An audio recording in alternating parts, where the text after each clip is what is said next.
Yeah. Ugh, what an ugly game for the Montreal Canadiens. No passion, no aggression, no mindset. Okay, we're not gonna go into the entire Chelsea FC rant in this video. I apologize.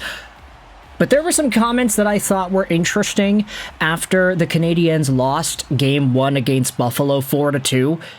In particular, these comments were coming from Canadiens fans.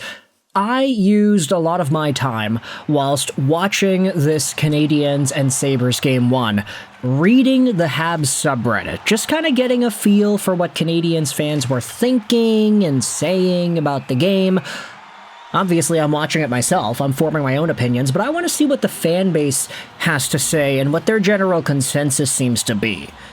There was a really interesting comment from a user on the Habs subreddit that talked about how the game was bad, but also how Cole Caufield, in particular, is making his 50-goal season look like a fluke. And that's one comment that I saw on the RHabs subreddit. There are other comments on the same platform talking about how Caufield has been making a lot of bad turnovers and mistakes, and it's been 8 games since the playoffs began for this guy and he's not looking all too great. Essentially, you could also say this has bled into the regular season. Ever since Cole Caufield's 49th goal of the year, the pressure's been really building up. We remember how much of a struggle it was for him to hit 50. We were like, oh, yeah, well, that's just because it's 50 goals. It's a pretty big mark, and everybody's giving him all this attention because he's right there. Once he gets it, he'll be back to normal, right?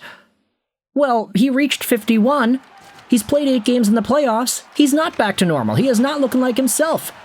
These are just some of the comments we saw on the subreddit. There are other comments as well talking about other players. There are a bunch of other comments all over Twitter talking about guys like Cole Caufield, talking about guys like Jakub Dobes, talking about a whole bunch of players, and I'd say that for a good chunk of Canadiens fans, this was the game for us to get our frustration out and start acknowledging that maybe going on a Stanley Cup run is a lot more difficult than any of us thought it was, especially with this team. Now, I don't want to come to any conclusions, but the way the Montreal Canadiens played this Game 1, it was not great. They totally didn't look like a team that deserved to win. And I say that fully knowing they outshot the Buffalo Sabres by a pretty decent margin. Guess what? Even though the Canadiens led the game in overall shots, they had 28 shots, Buffalo had 16. Buffalo still had a 16.6% chance to win this game via the deserve to win-o-meter, which indicates that they were just getting better shots. The Montreal Canadiens weren't really doing much, and even though they did get more opportunities, more pucks onto the physical body of Alex Lyon, they still got outplayed. And it's pretty difficult to do that, honestly. Outshoot your opponent but still get outchanced? Outshoot your opponent by almost a third of what you were able to do? And still, they outchanced you by a very decent margin? Furthermore, via Money Puck's calculations, most of the Montreal Canadiens' expected goals came in the final few minutes of the third, when the Canadiens had the empty net and they were going 6-on-5. We understand that that scenario doesn't play out if Montreal is tied or if they have the lead. So obviously this is just kind of the retrospective, they're not doing all too well, so let's go desperation mode and try to put things together type of scenario within the game. I think it essentially boils down to this. Montreal, they played so poorly that it looks like they could get swept in this series. And I know that sounds ridiculous because it's just a 4-2 game. They were 2 shots away. They had more shots. They were a team that was worthy of the fight. But from how they were moving and the lack of shooting tenacity, the unwillingness to do what they needed to do to get this game going in their favor, that's pretty telling. And if Montreal is going to want to turn this series around, they're going to have to do a lot more in game number 2. Obviously, it's a game in Buffalo. The series doesn't usually start until the home team loses, but if the Canadiens go back to Montreal down 2-0 and they're forced to win a Game 3 at the Bell Center, depending on how Game 2 goes, I'm not too sure I'm confident in their ability. I don't know, is that, like, too pessimistic of me to say as a Montreal Canadiens fan who's been watching this team and cheering for them throughout the course of the season? That Cole Caufield 50-goal season was a fluke. He must be hurt. He's not playing his best. Yuri Slafkovsky, power play assist, great, but the guy just doesn't do anything at even strength. At the very least, we did see Nick Suzuki and Kirby Dach get on the board in pretty glamorous fashion. Suzuki getting a power play goal, his second of the playoffs, assisted by Demidov and Slafkovsky. It's a really good play by Demidov to get it down to Slav, who then drives the net and then goes cross-crease to Captain Nick. And then we ended up seeing the Kirby Dach goal as well, the last goal of the game in the second period, where Dach ends up doing it all by himself. He comes in, gets kind of tripped up by the defense as he takes the shot, and then while he's falling down, he follows up on his rebound by flipping the puck up on the backhand right by Devon Levi. It's a beautiful goal by Kirby Dach, but just kind of unfortunate that it didn't amount to much.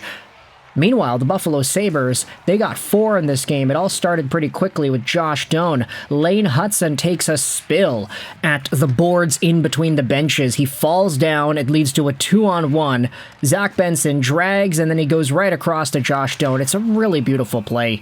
The defenseman Noah Dobson not able to block the pass. He was sprawled out too, so kind of in a vulnerable spot. And then just 10 minutes after that, Ryan McLeod made it 2-0 on the Montreal Canadiens penalty. The puck is right out in front, and it's Zach Benson again, who makes a beautiful backdoor feed over to McLeod, who's all by himself, and Jakub Dobes, not really much that you can do there. Honestly, not much you could do on either of the first 2 goals if you're Dobes. Both of these goals were backdoor plays, where the goaltender was square to the initial shot, and, you know, if you're a goalie, you do what you gotta do, but sometimes it doesn't work, and that's what happened here in this game in the first period.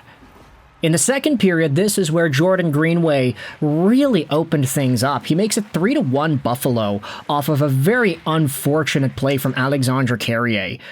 Greenway picks the puck up as he enters the Canadian zone. He locks in, he loads, he looks like he's going to shoot from a mile away, and Carrier, instead of challenging, trying to get up close and block the shot, he just kind of stands in the shooting lane, lets the puck go right by him, and it beats Jakub Dobes. There's 2 bodies in front of the Canadiens goalie, too. He can't see this puck. Jordan Greenway scores the first playoff goal he has scored in 4 years, and it gets the Buffalo Sabres up 3-1. Definitely an ugly play from a defenseman point of view. You want to either get the D-man out of the way so the goalie can see the shot, or if you're going to commit to blocking it, commit to blocking it. Don't stand in the middle of the lane just letting the thing go by you, not moving. Get right up in there. It's Jordan Greenway. He's not going to dangle you like Patrick Kane. And then making it 4-1 just 6 minutes after that, it was Bowen Byram on the power play. Buffalo ends up getting the possession. Byram receives the puck at the blue line, walks right in, he shoots, and he scores. That one, was it Dobes' fault? I don't know, but Dobes ends up letting 4 goals on 9 Buffalo Sabres shots. Yes, it's true, he ends up making more saves after that, but the opening few minutes of this game were not kind to Jakub Dobes and the Canadiens. You think about it, like, I'd say 2 of the goals were absolutely not Dobes' fault. You could debate the Carrier mishap on the Greenway shot was also not Dobes' fault. But then the Byram goal.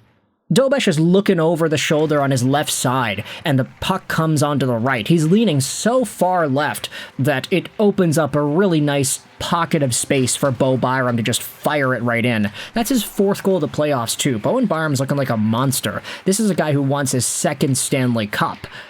At the end of the day, though, Buffalo totally outplayed Montreal from a chance perspective on the ice, from a quality perspective on the ice. The Montreal Canadiens, they have a lot to work on. They've got a lot of guys that need to get going. Cole Caufield, man, I can't get that idea out of my head that that 50-goal season that he had was a fluke, considering how inactive he has been in this series and in this playoff run so far throughout the first 8 games. Let me know your thoughts in the comment section below about the Montreal Canadiens' 4-2 loss at the hands of the Buffalo Sabres. I hope you enjoyed this video. And bye.